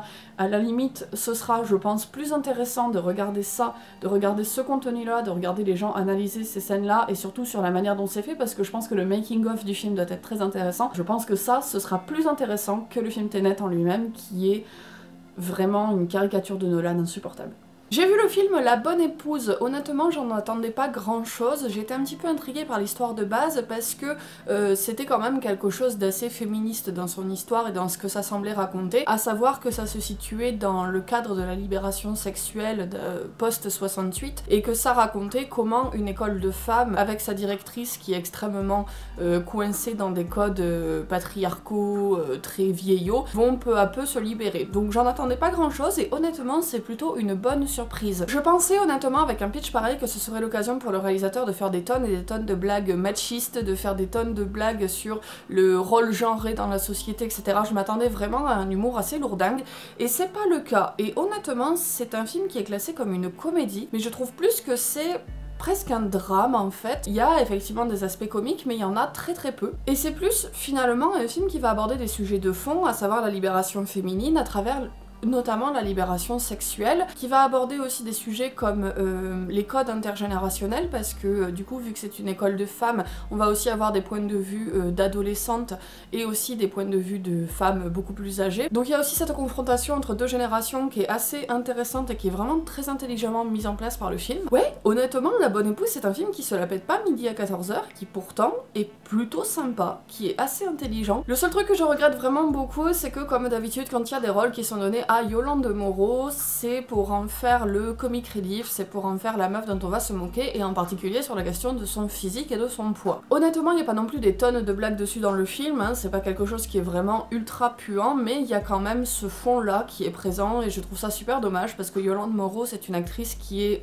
ultra charismatique, ultra intéressante, ultra douée, et c'est dommage de la rapporter uniquement à son physique, qui est certes atypique, mais c'est l'occasion justement d'en faire autre chose que de développer de l'humour autour de ça. Là, je trouve ça dommage, parce que même si la relation entre les deux sœurs est assez touchante et émouvante, elle est quand même globalement là pour qu'on se dise que c'est la grosse de service, quoi. J'ai aussi beaucoup aimé le soin visuel qui a été apporté au film. Honnêtement, c'est un film qui a de la personnalité, qui a du charme, et ça c'est quand même assez rare pour être souligné, parce que quand on le voit, c'est un film qui se présente sous des atours assez modestes. On a l'impression qu'on va voir une comédie assez lambda parmi d'autres, et finalement non, c'est un film qui se révèle beaucoup plus riche, beaucoup plus intense, beaucoup plus profond qu'il n'y paraît, et sur le plan visuel aussi. J'ai beaucoup aimé toute l'ambiance très pastel, extrêmement désaturée. On a l'impression d'être constamment face à une vieille carte postale quand on regarde ce film. Il y a un très fort sentiment de nostalgie qui s'en dégage, c'est très doux, c'est très beau, et honnêtement c'est un film que je trouve assez feel good. Quand on ressort de là, on a plutôt la pêche. C'est un film qui donne envie vraiment de se battre pour ses convictions, c'est un film qui donne envie de se lever, de se bouger,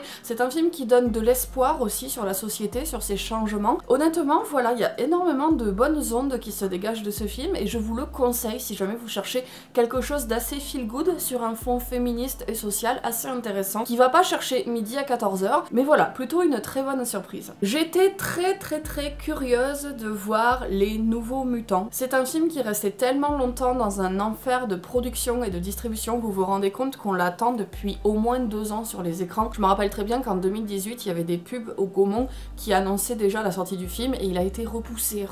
Il est sorti en plus en plein dans cette période de confinement un peu creuse, ce qui fait que je pense qu'à l'international, il a fait plutôt un flop. Et c'est dommage, parce que l'ambition première du film était de proposer un film d'horreur, ou en tout cas un film de genre, dans l'univers des mutants de X-Men. Je trouve ça super intéressant comme un projet. Vraiment, il y avait quelque chose de très ambitieux qui se dégageait du film, et ça se sent, parce que on a vraiment l'impression qu'il y a énormément de soins sur la mise en scène, sur le développement des personnages, sur les propos qui ont été apportés au film. On sent en amont qu'il y a énormément de travail, énormément de structure qui a été apportée au film. Le gros problème, c'est qu'on sent aussi très fortement que ça a été charcuté au montage. Tout le long du film, j'ai eu la sensation que les plans étaient faits pour durer, que le réalisateur souhaitait faire quelque chose d'assez contemplatif, ou en tout cas de développer vraiment un travail d'ambiance. Je sentais que tous les plans étaient vraiment très beaux en termes de mise en scène et de photographie, c'est vraiment soigné. Le problème, c'est que toute cette ambition première que l'on ressent a été charcutée au montage, parce qu'à côté de ça, il y a énormément de cuts. C'est un film qui ne prend pas son temps, c'est un film qui va très vite dans son montage. On a vraiment l'impression que toutes les scènes se finissent trop vite, et de manière générale que toutes les actions, toutes les péripéties du film vont trop vite. On a aussi du coup l'impression que le scénario est très vite rushé. Le début du film prend plutôt son temps, on prend le temps de développer les personnages, leurs relations, leurs histoires, puis à partir du milieu, et en particulier sur la fin, ça s'accélère de manière exponentielle, on a énormément d'expositions scénaristiques de la part des personnages. Là où au début le film laissait plutôt le spectateur relativement libre, on avait plutôt des sous-entendus, des choses qui étaient relativement fines en termes d'écriture, ça se dégrade surtout énormément vers la fin. Je me demande si c'est pas aussi un problème d'adresse et de ton envers le public, parce que Les Nouveaux Mutants, c'est clairement un film dans son résultat final qui est plutôt destiné à un public adolescent, un public relativement jeune, mais je me demande si le but à la base était pas plutôt d'en proposer un film pour adultes avec des problématiques de fond qui étaient assez intenses, parce que le film développe énormément de messages et de propos qui sont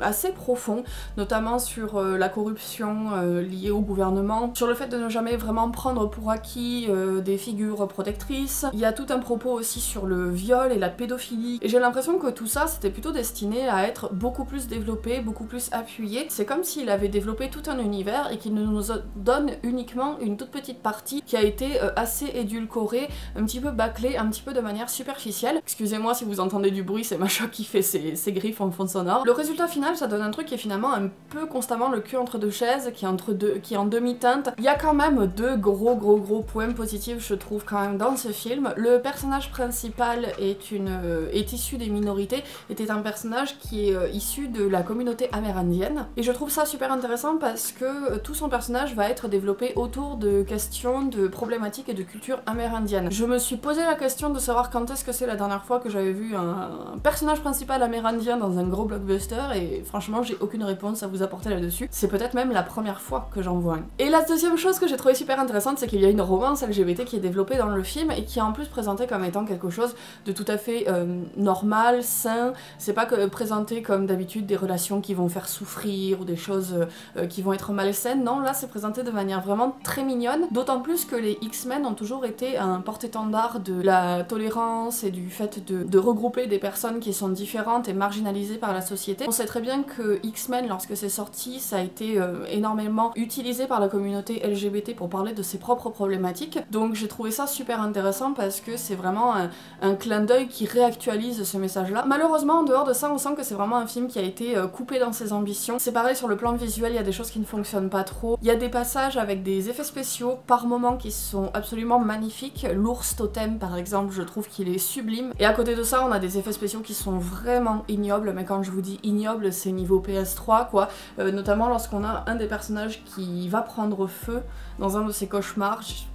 Ce passage-là est vraiment dégueulasse. On a l'impression, en fait, de manière générale, que tout le monde s'est un peu hypé au début de ce projet, puis qu'au fur et à mesure, ça va, les rats quittent le navire, quoi. Les nouveaux mutants, c'est sympa, le résultat final est plutôt sympa, mais on a vraiment l'impression que ça aurait pu être mieux, que ça aurait pu être plus, que ça aurait pu être quelque chose de grandiose, et pour l'instant le résultat est juste correct et sympathique. Et c'est vraiment dommage parce qu'on a l'impression, je sais pas si ça vient de Disney qui a racheté la Fox, qu'il y a eu une volonté de minimiser ce qu'aurait pu être ce film, et c'est dommage. Parce qu'en l'état, on a plus l'impression qu'on peut se fantasmer ce qu'aurait pu être le résultat final, plutôt que d'apprécier réellement ce qu'il est. Ensuite, le film Antebellum. Mon Dieu, ce film m'a cassé la gueule. Je pense que c'est mon dernier gros coup de cœur que j'ai eu au cinéma. Et je pense que j'ai eu d'autant plus une claque que j'y suis allée sans savoir absolument de quoi ça parlait. J'avais vu énormément de personnes en dire du bien. Je savais que c'était un film de genre et je ne savais pas plus. Donc c'est difficile pour moi de vous en parler étant donné que mon grand amour aussi pour ce film vient du fait que... Mon petit amour, oui. T'es trop belle. Donc ça va être très difficile pour moi de vous en parler étant donné qu'une grande partie de mon amour pour ce film vient aussi de l'effet de surprise que j'ai ressenti. Ah, il y a Macha qui vient de vous dire bonjour. Bonjour mon bébou. Alors ça va être un petit peu compliqué étant donné que là sur mes genoux j'ai mon téléphone qui est posé en équilibre, j'ai Macha qui vient de s'installer et j'ai mes notes pour continuer à filmer, ça va pas être pratique du tout. Donc si jamais vous entendez de gros bruits qui font c'est mon petit Macha qui roucoule. Ce que je peux vous en dire en tout cas, c'est que c'est un film qui est, je trouve, ultra important, d'utilité publique en fait, à voir dans un contexte actuel, parce que c'est un film qui aborde un sujet principal, le sujet de l'antiracisme, et aussi le sujet de la suprématie blanche. Et en fait, c'est affreux à dire, mais ce sont des sujets qui sont toujours autant actuels. Les théories suprémacistes blanches continuent à prendre énormément d'ampleur, et je trouve que Antebellum, c'est un film qui est extrêmement important à voir, parce que c'est une grosse piqûre de rappel. Et encore plus qu'une piqûre de rappel, je trouve que c'est une mise en garde. En dehors de son message et de son propos qui sont développés avec énormément d'intelligence, c'est aussi un film qui du coup s'ancre dans le cinéma de genre. Et mon Dieu, que cet aspect-là est réussi aussi. Il y a des scènes de tension, de bizarrerie, d'étrangeté qui sont vraiment extrêmement dérangeantes dans ce film. On est constamment perdu en fait en tant que spectateur. C'est aussi je pense une de ses grandes réussites, comme je vous l'ai dit, cette espèce d'effet de surprise, parce qu'il y a vraiment un moment où on a l'impression en tant que spectateur de perdre le fil. Et cette perte de repère volontaire créée par le film est aussi hyper intéressante, parce que quand on raccroche les fils, on a vraiment une sensation de grandeur, d'ampleur, on a vraiment une claque quoi. Ce film en termes d'écriture, de construction scénaristique, c'est un exemple. Je regrette un petit peu la toute fin du film, on va dire les 15 dernières minutes. Je trouve qu'on retombe dans des poncifs du cinéma de genre qui sont éculés, pas très intéressants et qu'on retombe dans des choses qui sont très caricaturales, là où le film jusque-là évitait justement tout manichéisme. On a notamment une espèce de partie slasher qui est assez grotesque, qui est assez malvenue et qui tranche avec le ton du film, avec l'ambiance qui est développée jusque-là. Personnellement, j'ai trouvé cette fin, hélas, absolument pas à la hauteur de tout ce qui a été développé dans le reste du film. A noter aussi l'excellence du casting, tous les acteurs sont fabuleux, on a vraiment énormément d'empathie pour chacun des personnages, on a énormément d'empathie grâce au jeu des acteurs qui est très naturel, qui est très humain. C'est un film qui est dans une tension constante et je pense que pour les acteurs ça a dû être un film extrêmement éprouvant à tourner, ils s'en sortent absolument à merveille. Ah, j'ai complètement oublié de vous le préciser aussi, mais pendant que je suis sur ces qualités, qu'est-ce que le film est beau! Le premier plan, c'est un plan séquence qui dure au moins 5 voire 6 bonnes minutes, qui se baigne dans une lueur crépusculaire avec des personnages en costume. C'est vraiment peut-être le film le plus beau que j'ai vu cette année. On a énormément de jeux sur le symbolisme des couleurs aussi, qui est super intéressant. Si jamais tout l'aspect symbolique du film vous intéresse, parce qu'il y a énormément de choses qui sont développées sur ce plan-là, je vais vous mettre la vidéo dans la barre d'infos de Sweetberry qui a fait une analyse complète d'absolument toute la sémiologie et de toute la sémantique qu'il y a dans ce film, parce que vraiment sur ce niveau-là aussi, c'est un exemple. Antebellum, je trouve que c'est vraiment ce que le cinéma de genre a de meilleur à offrir. C'est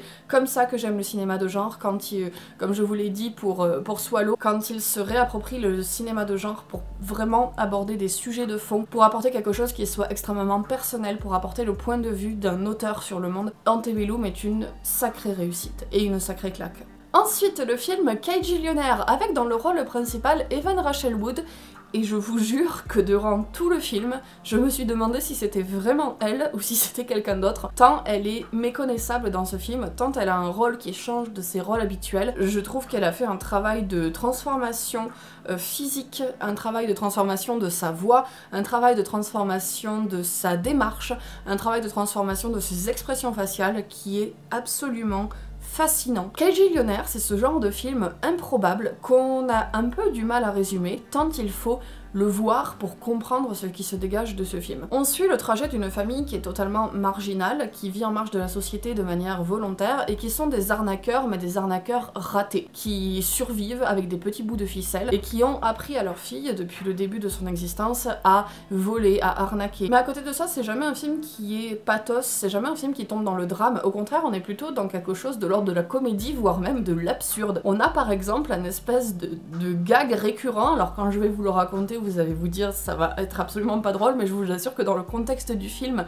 c'est complètement improbable. En fait, pour ne pas payer énormément de loyer, étant donné qu'ils sont constamment fauchés, ils vivent à côté d'une entreprise qui a des lessiveuses. Ces lessiveuses font en sorte que tous les matins, ils sont obligés, dans leur propre appartement, d'enlever un espèce d'immense mur de mousse rose. C'est complètement improbable. Et je pense que le terme improbable, ça résume l'intégralité de ce film, parce que on ne sait jamais vraiment dans quel ton ça se situe. C'est certes comique, mais il y a vraiment des scènes qui vont vous prendre aux tripes. Il y a des scènes qui sont super émouvantes. C'est pas de la comédie classique pour autant, parce que ça a pas pour but de faire rire. Le décalage avec la société est plutôt là pour apporter un message sur les personnes marginalisées. Il y a de la romance qui va être développée dans ce film, mais ce n'est absolument pas pour autant une comédie romantique, et la romance n'est pas le cœur principal du film. On est dans un film qui par moments va prendre des atours de film d'aventure, mais ce n'est pas pour autant un film d'aventure. On n'est pas dans un film d'arnaque à proprement parler, malgré le sujet qui pourrait s'y prêter. C'est un film qui est à la frontière des genres, qui est totalement inclassable, et c'est ça qui le rend aussi intéressant, parce que c'est un film qui est ultra innovant. Vous ne trouverez aucun autre film qui ressemble à Cagillionaire. C'est un film qui est très original dans le paysage cinématographique. Un de ses gros points forts aussi, c'est qu'il développe une romance LGBT qui est beaucoup trop mignonne. Vous ressortez de ce film avec une sensation de douceur et de volupté, et il dégage énormément de bonnes ondes. C'est vraiment pour moi l'incarnation du film feel good, et d'autant plus qu'il y a des passages qui sont très très durs. L'héroïne vit des choses qui sont très déchirantes dans ce film, et voir qu'à la fin tout se résout et qu'on termine sur des notes positives, ça donne d'autant plus de l'espoir et cette espèce de moment cocooning qu'on cherche par moment au cinéma. Vraiment pour moi, Cagillionaire, c'est l'incarnation du film feel good. Enfin, j'aime aussi beaucoup personnellement tout le message qui va être développé par le film autour de...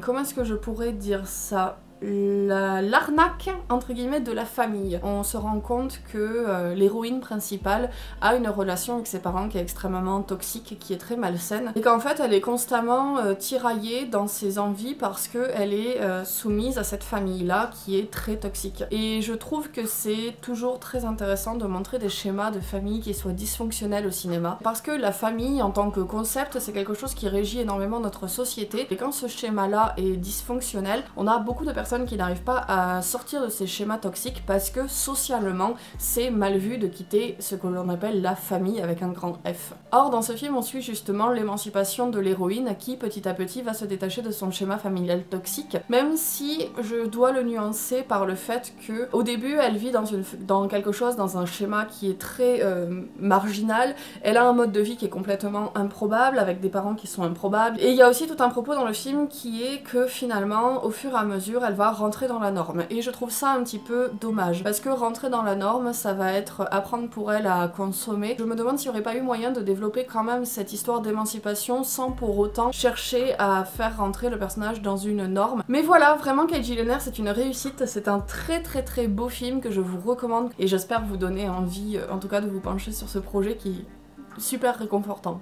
Pour le prochain film, je vous avoue que j'ai pas compris. J'ai vraiment pas compris parce que je pensais que ça allait faire plutôt un consensus pour dire que c'était une grosse purge, et en fait je me rends compte qu'énormément de personnes ont apprécié ce film et je ne comprends pas. Vraiment je comprends pas. Il s'agit du film Enragé. Honnêtement c'est un film, quand j'avais vu la bande-annonce, qui me donnait plutôt envie parce que je me disais si on voit un film de road rage, une bonne série B ultra tendue avec des scènes de course-poursuite ultra efficaces et tout, moi c'était tout ce que j'attendais de ce film, et en fait parfois ça fait du bien de voir des films qui se contentent de bien faire ce qu'ils ont proposé qu'ils feraient à la base. Et le résultat c'est que c'est un gros navet. On a très peu de scènes de course-poursuite, on a très peu de scènes de tension alors que c'était ce que promettait le film sur le papier. Finalement comme le film se déroule dans un cadre urbain, on a très peu l'occasion je trouve de voir les personnages se lancer dans des courses-poursuites effrénées. On a énormément de scènes qui sont un petit peu bizarres parce que d'un coup on va avoir les personnages qui vont être bloqués à un feu rouge, donc essayer de développer une tension et d'essayer de développer de l'action quand t'as des personnages qui sont arrêtés à un feu rouge, ça fonctionne pas vraiment. Je trouve que le problème principal de ce film, ça vient quand même de l'écriture des personnages, et en particulier de l'écriture du personnage principal. Je trouve déjà qu'elle incarne très mal son personnage, étant donné qu'on ne sait jamais si elle est vraiment effrayée, si elle est ennuyée, on n'arrive jamais vraiment à décoder son expression faciale, mais en plus de ça, l'écriture de son personnage fait que tu as l'impression qu'elle prend des décisions qui ne sont jamais rationnelles, tu as l'impression qu'elle prend toujours la pire des décisions. Mais je vous rassure, il n'y a pas qu'elle qui est une mauvaise actrice ou qui a un personnage très mal écrit, étant donné que Russell Crowe dans ce film en fait des tonnes. Russell Crowe n'est jamais crédible. On n'a jamais vraiment de montée en tension de son personnage et on ne comprend vraiment jamais ses agissements, d'autant plus que dès le début du film, dès l'introduction, il est présenté comme quasiment un serial killer en fait, parce qu'on va le voir aller dans la maison de son ex-femme et casser la gueule, voire même tuer, je crois, la famille de son ex-femme. Et donc à partir de là, dès l'introduction, on a un personnage qui nous est présenté uniquement sous une seule facette, sous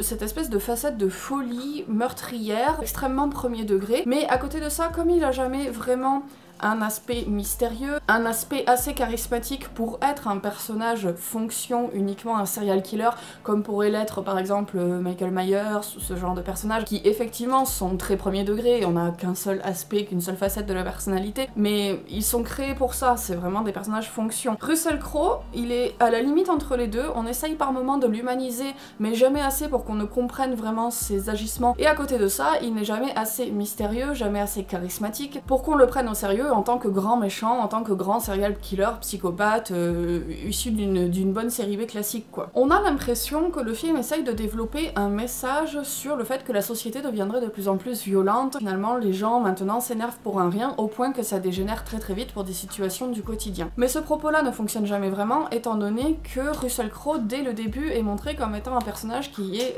anormal, donc on n'a pas l'impression que ce soit quelque chose qui sert de métaphore sur le plan social, étant donné qu'on a l'impression qu'au contraire ça montre la colère et la violence d'un personnage qui est déjà marginal. On sait jamais si ça essaye d'être quelque chose plutôt de l'ordre du thriller, avec une femme qui se fait poursuivre mais avec une recherche de tension, ou si ça cherche à être quelque chose plutôt de l'ordre de l'action, avec des scènes de course-poursuite qui ne sont finalement jamais vraiment ni effrénées ni effrayantes. On sait jamais si ça va lorgner du côté vraiment du slasher.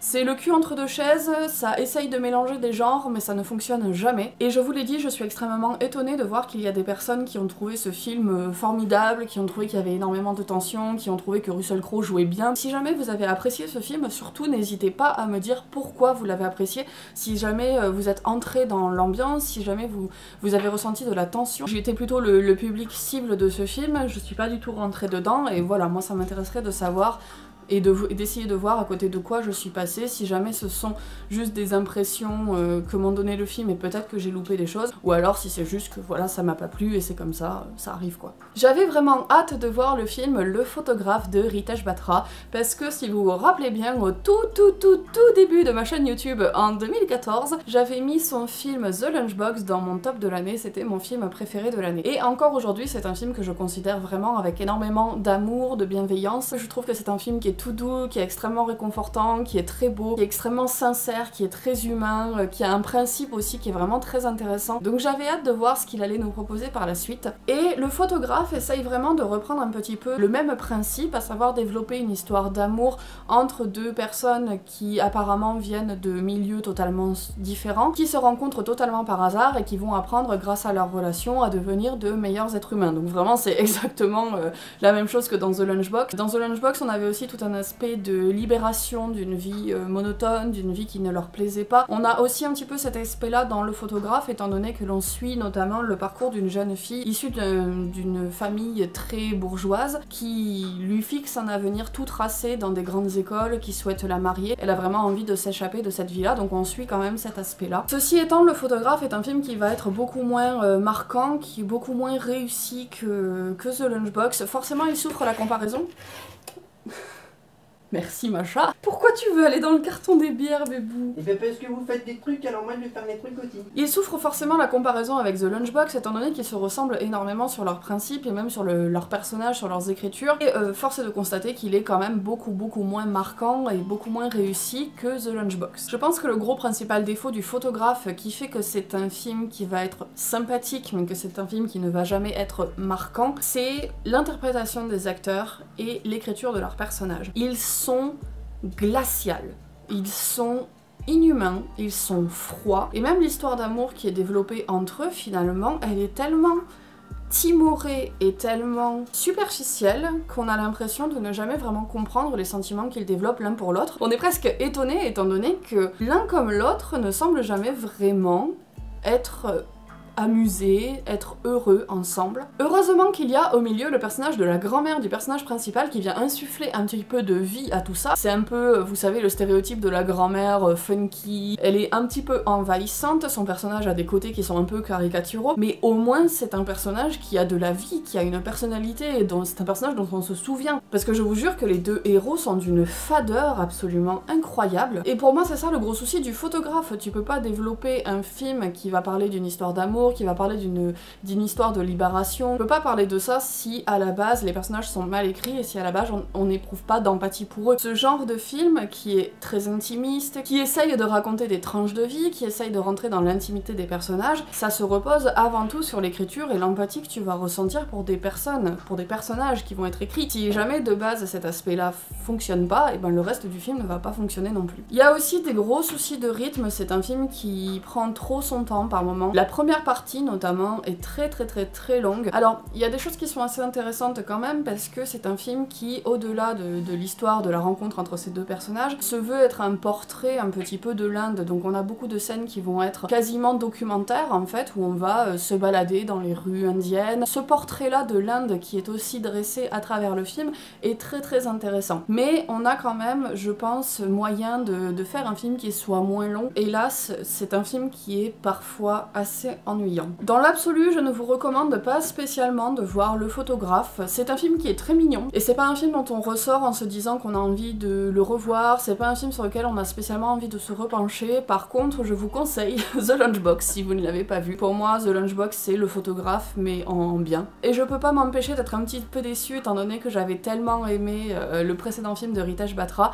Là, celui-ci fait un petit peu un flop. En parlant de flop, une des plus grosses catastrophes que j'ai vues cette année, c'est l'adaptation de Je voudrais que quelqu'un m'attende quelque part de Anna Gavalda. C'est une autrice que j'aime beaucoup, notamment par son second degré, par son ton très cynique. On a toujours l'impression que ce sont des situations très dramatiques, que les personnages vivent des choses qui sont affreuses, mais il y a toujours beaucoup d'humour, de détachement, de recul, d'ironie, qui font que ce n'est jamais pathos. Et surtout, ce sont des romans où il y a énormément d'humanité qui transparaît. Je n'ai pas du tout compris comment le film peut être autant éloigné de l'univers de Gavalda. Alors on retrouve la trame scénaristique bien évidemment, mais en dehors de ça, c'est tout. On ne retrouve absolument jamais l'ironie, la distanciation, l'humour, le mordant de la plume de Gavalda. On ne retrouve jamais l'humanité qu'il y a dans ses livres parce que c'est quand même un exploit, mais le film a réussi à rendre tous les personnages détestables. Quand je vous dis détestable, c'est au point qu'il y a une scène de suicide dans le film et qu'on est presque soulagé de voir le personnage mettre fin à ses jours tant il est insupportable. En plus de ça, l'interprétation laisse clairement à désirer, et notamment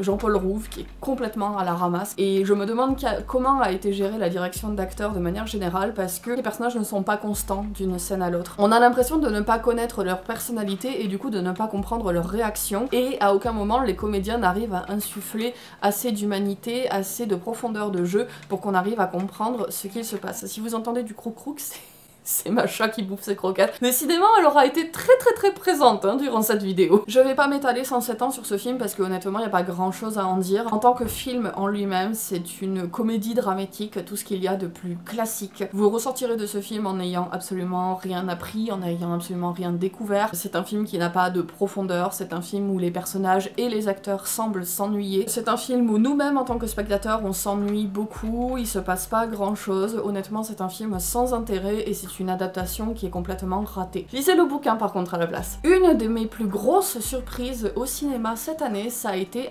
#je suis là. Pourquoi une de mes plus grosses surprises? Parce qu'en voyant la bande-annonce, je m'attendais à une comédie de boomer, honnêtement. Une comédie où on va te montrer que la technologie c'est pas bien, tout en à côté de ça proposant une histoire d'amour surfaite, qui avait l'air cuculapraloche. Vraiment, la bande-annonce du film et la communication qui a été faite autour de #je suis là ne lui rend absolument pas honneur, alors que c'est une excellente surprise. C'est un film d'une finesse d'écriture et d'une finesse dans les sujets qu'il aborde à laquelle je ne m'attendais pas du tout. Alors peut-être que mon avis du coup est d'autant plus laudatif et d'autant plus positif que je m'attendais à quelque chose d'assez médiocre et que j'ai été agréablement surprise. Donc peut-être que pour quelqu'un qui s'attend à voir un plutôt bon film, vous allez être un peu moins enthousiasmé que moi, mais je vous assure que vraiment j'allais de surprise en surprise dans ce film, et notamment là où je m'attendais à une diabolisation de la technologie, des réseaux sociaux de manière générale, on voit au contraire quelqu'un qui n'est pas du tout adepte de ce mode de communication s'y intéresser et petit à petit voir l'aspect positif qui découle de ça. On assiste à l'émancipation et à, comment est-ce que je pourrais dire, l'épanouissement, la floraison presque d'un personnage qui est malheureux dans sa vie, qui se contente de petits choix qui ont été imposés plus par les autres ou par les circonstances et qui remet petit à petit sa vie en question, et tout ça grâce notamment à l'émancipation créée par les réseaux sociaux et par la technologie de manière générale. Alors je suis absolument pas pour non plus pour dire que tout est merveilleux et que tout est waouh absolument fascinant avec la technologie, bien évidemment qu'il y a énormément de dérives à critiquer, mais ça fait du bien de voir un film qui aborde aussi l'aspect positif des réseaux sociaux et de ce genre de communication. C'est d'autant plus important que le personnage de Alain Chabat, donc du coup déjà Alain Chabat est âgé, mais il incarne aussi un personnage qui est âgé dans son mode de fonctionnement, c'est-à-dire que c'est vraiment un personnage, comme je vous le disais au début, qui ne comprend pas du tout la technologie, et je trouve que c'est d'autant plus important de montrer des personnages qui a priori n'ont pas d'appétence et n'ont pas d'envie particulière avec les réseaux sociaux, etc. et qui petit à petit se réapproprie ces codes-là. L'histoire d'amour qui est développée aussi, je me suis dit ça va tomber dans tous les écueils, dans tous les poncifs possibles, parce que du coup ça raconte l'histoire d'un mec qui rencontre une nana coréenne avec qui il chatte sur internet, et du jour au lendemain il décide de se casser en Corée pour aller la rencontrer. Et je me suis dit, c'est un comportement qui est quand même vraiment ultra gênant. C'est vraiment un comportement, genre t'imagines du jour au lendemain, il y a quelqu'un avec qui tu parles tranquillement sur les réseaux sociaux qui débarque chez toi. Genre, c'est l'angoisse quand même. Et je me suis dit, putain, si jamais la nana se rue dans ses bras et qu'on va être dans ce genre de scénario glauque en fait, où on va approuver le comportement de ce personnage qui lâche tout pour aller rencontrer une quasi-inconnue avec qui il a échangé 3 mots sur les réseaux sociaux, je me suis dit, si le film approuve ça, ça va être vraiment, vraiment pourri. Et ben non! Le film te montre constamment que non, justement, c'est une attitude qui est malsaine, qu'il y a des gens qui sont très à l'aise de ne parler uniquement que par des réseaux sociaux, mais qu'après, il n'y a pas forcément d'envie d'aller plus loin, que en fait, le mec s'est inventé dans sa tête une relation amoureuse, qui s'est énormément fantasmé de choses, mais qu'en fait, la fille ne lui a pas forcément envoyé les messages que lui, il avait l'impression d'avoir reçus. Ouf! Que ça fait du bien de voir que le comportement de stalker, les comportements ultra invasifs, intrusifs, de voir que les comportements où le harcèlement est quelque chose qui est montré comme étant quelque chose de positif, ça fait du bien de voir des films qui justement montrent que ces comportements-là ne sont absolument pas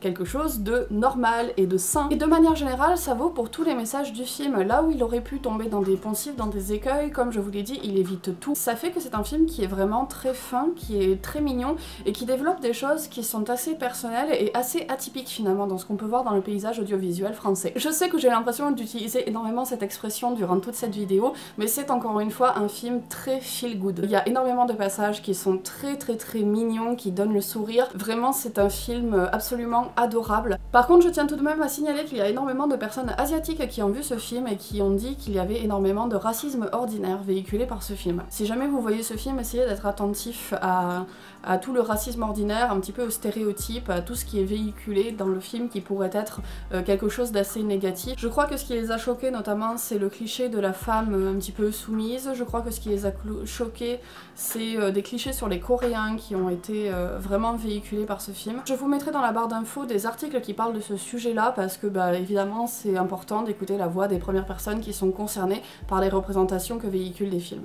Un autre film qui a été plutôt une bonne surprise parce que je m'attendais vraiment à voir plutôt une purge à vrai dire, et en fait c'est plutôt un bon film. Il s'agit de The Vigil. The Vigil, je l'ai vu surtout parce que j'adore absolument tout ce que fait Blumhouse et j'essaye de voir absolument tout ce que fait Blumhouse, même quand c'est de l'horreur un peu honteuse, un peu nulle, un peu teen movie d'horreur genre Nightmare Island, bah moi ça me parle ce genre de truc. Et je vous avoue que j'ai un peu une passion aussi pour les mauvais films d'horreur. J'adore des fois me regarder un mauvais film d'horreur qui exploite tous les poncifs du genre, qui est nul et dont je ressors en ayant absolument rien appris. Et je vous avoue que pour The Vigil, c'était ce que je voulais en fait, voir un film d'horreur basique. Ça reste une série B, on sent qu'il n'y a pas eu énormément de budget, on sent que c'est un film qui n'a pas beaucoup d'ambition parce que c'est un film qui est quand même limité dans ce qu'il propose, mais honnêtement c'est un film qui est très classique mais qui est très efficace et tout ce qu'il met en place, il le fait de plutôt bonne manière, de manière intelligente. C'est un film plutôt beau, qui a vraiment une ambiance visuelle très soignée. On a des jeux de couleurs, des jeux sur les ombres aussi qui sont très intéressantes. C'est un film qui joue beaucoup sur le clair-obscur, qui va jouer beaucoup sur le hors-champ, qui va jouer beaucoup sur la peur justement suscitée par les ombres. On a constamment l'impression que dans la pénombre il va y avoir des créatures, qu'il y a des choses étranges qui bougent. On sent qu'il y a de manière générale une économie de moyens, mais je trouve que ça sied plutôt bien au film parce que du coup il se concentre avant tout sur la création d'une ambiance. Il ne joue pas sur les jumpscares, il ne joue pas sur des créatures qui vont être toutes déformées, il ne va pas jouer sur des maquillages ou des effets spéciaux qui vont être outranciers, il va jouer plutôt sur des choses assez minimalistes mais qui fonctionnent vraiment bien. Et je vous avoue qu'il y a des scènes que j'ai trouvées particulièrement angoissantes dans ce film, notamment une des scènes finales qui se déroule dans un couloir. Je ne vous spoil pas ce qu'il se passe, mais